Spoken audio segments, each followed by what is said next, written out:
Hello बच्चों, अब हमारा नया टॉपिक है कॉम्बिनेशन ऑफ कोइल्स। तो जिस तरह से कैपेसिटर और रेजिस्टेंस को हमने कंबाइंड किया था उसी तरह से हम कोइल्स को भी कंबाइंड करेंगे, क्योंकि हम इस फिजिक्स में मेनली तीन एलिमेंट्स पढ़ते हैं, रेजिस्टेंस, कैपेसिटर और तीसरा हमारा ये कोइल होता है। ठीक है, यही तीन आगे चल के हम ऑल्टरनेट करंट जो यूनिट है उसमें ये इन तीनों का ही कॉम्बिनेशन मिलेगा हमें। पूरी यूनिट में रेजिस्टेंस, कैपेसिटर और ये कोइल ही मिलेगी हमें हर जगह। ठीक है, तो जैसे कैपेसिटर और रेजिस्टेंस को हमने कंबाइंड किया है सीरीज और पैरेलल में, उसी तरह से हम सेम इसको भी करेंगे। ठीक, तो ये भी दो प्रकार का कॉम्बिनेशन है, सीरीज कॉम्बिनेशन और दूसरा पैरेलल कॉम्बिनेशन। ये दो कोइल जिनके सेल्फ इंडक्टेंस L1 और L2 हैं, यहाँ पे सीरीज में जुड़ी हुई हैं और यहाँ पर ये पैरेलल में जुड़ी हुई हैं। ठीक, और साथ में अगर इनके बीच में म्यूचुअल इंडक्टेंस है, देखो अब तक हमने ये पढ़ा था कि किसी एक कोइल में करंट कैरी करते हैं तो दूसरी कोइल में इंड्यूस होता है करंट। ठीक है, तो यहाँ पर इन दोनों के बीच में एक म्यूचुअल इंडक्टेंस डेवलप होता है, एक कोफिशिएंट। तो यहाँ पर तो उल्टा है, यहाँ पर कुछ एक्स्ट्रा है, मतलब उल्टा नहीं एक्स्ट्रा है। जैसे यहाँ पर एक देखो सोर्स से जुड़ा हुआ बैटरी से, और जैसे इसमें करंट कैरी होगा तो करंट इसमें भी होगा, वही करंट और वही करंट इसमें पास होगा, इसमें भी फ्लक्स जनरेट होगा और साथ में इसमें फ्लक्स जनरेट होगा।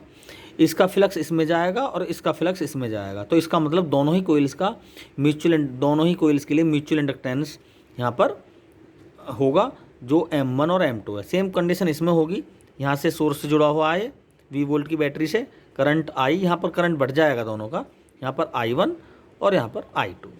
यहाँ पर EMF जो होगा इनका दोनों का वो सेम होगा, यहाँ पर E मान लेंगे और यहाँ पर भी E मान लेंगे। ठीक है, इन दोनों में सेम EMF इंड्यूस होगा। ठीक, क्योंकि रेजिस्टेंस के केस में तो हमने देखा कि पोटेंशियल ड्रॉप करता है रेजिस्टेंस, तो लेकिन यहाँ पर वही म्यूचुअल इंडक्शन की वजह से और सेल्फ इंडक्शन, दोनों इंडक्शन हो रहे हैं क्योंकि दोनों ही कोफिशिएंट हैं, सेल्फ इंडक्टेंस का L1 L2 और म्यूचुअल इंडक्टेंस का M1 M2, दोनों तरह के इंडक्शन यहाँ पर हो रहे हैं। इन्हीं वजह से दोनों में ही इंड्यूस EMF होगा, दोनों ही इंडक्शंस की वजह से। तो यहाँ पर I1 करंट जब कैरी होगा तो इसमें मैग्नेटिक लाइंस डेवलप होंगी और इसमें भी मैग्नेटिक लाइंस डेवलप होंगी। ठीक है, इस तरह से। तो इस जो हमारी प्राइमरी कोइल है L1, इसका मैग्नेटिक फ्लक्स इसमें भी जाएगा और इसका मैग्नेटिक फ्लक्स, सेकेंडरी कोइल का मैग्नेटिक फ्लक्स प्राइमरी कोइल में भी पास होगा। इसका मतलब ये हुआ दोनों के लिए अपने अपने म्यूचुअल इंडक्टेंस भी यहाँ पर होंगी। क्लियर? तो यहाँ पर सबसे पहले हम सीरीज कॉम्बिनेशन का एक्सप्रेशन ड्राइव करते हैं। सीरीज कॉम्बिनेशन में क्या है कि जो V वोल्ट है वो करंट तो सेम रहेगा दोनों में, वही I करंट सेम रहेगा और यहाँ पर E1 और E2 हो जाएगा। ठीक है, तो E1 E2, तो टोटल EMF क्या हो गया, कुछ ना कुछ टोटल भी होगा, E1 प्लस E2 लेंगे और यहाँ पर करंट बढ़ रहा है तो करंट हम ले लेंगे I is equal to I1 plus I2। Clear? तो दोनों कॉम्बिनेशन को एक साथ लेके चलेंगे। E क्या होता है, LdI/dt, माइनस का लेंगे, यहाँ पर E1 माइनस का L1 dI/dt और साथ में लेंगे इसका mutual inductance M1 dI/dt। Next E2 के लिए minus L2 dI/dt minus M2 dI/dt। तो dI/dt टर्म कैंसिल हो जाएगी, तो यहाँ से बचेगा माइनस भी, सब कैंसिल हो जाएंगे। L is equal to L1 plus L2 plus M1 plus M2। अब यहाँ पर कभी कभी हम ऐसा कर लेते हैं कि भाई M1 और M2 क्या हैं, यहाँ पर सेम हो सकते हैं, तो M1 और M2 ना करके M और M कर लेंगे। ठीक है, L is equal to L1 plus L2 plus 2M। ठीक, अगर M 0 है, if M is equal to 0, तो L हो जाएगा L1 प्लस L2 बस। ठीक है, डायरेक्ट सीरीज रेजिस्टेंस की तरह ही इसमें ये ऐड हो जाएंगे। अब अगर देखो ये कोइल है, इस तरह से करंट चल रहा है इसमें, इसकी कंडीशन है वो बता रहा हूँ, और ऐसे चल के इसमें ऐसे देखो करंट अपोजिट आ गया ना, तो अगर दो कोइल में करंट अपोजिट चलेगा इस तरह से, तो यहाँ पर म्यूचुअल इंडक्टेंस प्लस का ना होगा माइनस का हो जाएगा, ठीक है, इस कंडीशन में, ठीक है। यहाँ पर माइनस का करंट, माइनस नेट, अगर डायरेक्शन सेम है, तो हमारी जो कंडीशन है इसमें करंट की डायरेक्शन सेम है, तो क्या हुआ, प्लस का 2m हो गया।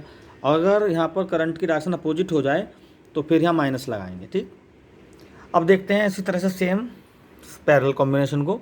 आई के प्लेस पे लिख देंगे हम, देखो ई जो होता है LdI/dt होता है, क्लियर। तो पहले तो इसको डिफरेंशियल फॉर्म में लिख देंगे, DI = DI1 + DI2।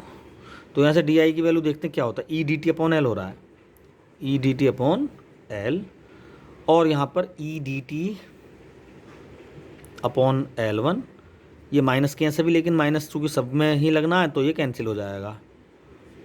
Edt/L2, ये कैंसिल हो गया। 1/L, यहाँ पर म्यूचुअल इंडक्टेंस अभी हमने 0 मान रखा है, 1/L1 + 1/L2, और यहाँ पर हो गया L1 L2, और ये हो गया ऊपर L2 + L1, 1/L, L = हो जाएगा L1 L2/L1 + L2। इस कंडीशन में इक्विवेलेंट सेल्फ इंडक्टेंस इस तरह से निकालेंगे, अगर M प्रेजेंट, ठीक है, इफ़ M इज़ प्रेजेंट, क्योंकि कभी कभी इन कंडीशन में नेग्लिजिबल मान लेते हैं M को हम, लेकिन M अगर है तो यहाँ पर M भी हमें करना होगा। L1 L2 मल्टीप्लाई में देखो Henry into Henry, Henry square, तो M की कंडीशन में भी प्लस माइनस में मल्टीप्लाई में ही होनी चाहिए डायमेंशनली, और यहाँ पर L1 + L2 है, और ये हो गया ±2m। इस तरह से हम यहाँ पर इसको म्यूचुअल इंडक्टेंस की फॉर्म में भी इक्विवेलेंट सेल्फ इंडक्टेंस फाइंड कर सकते हैं। Thank you.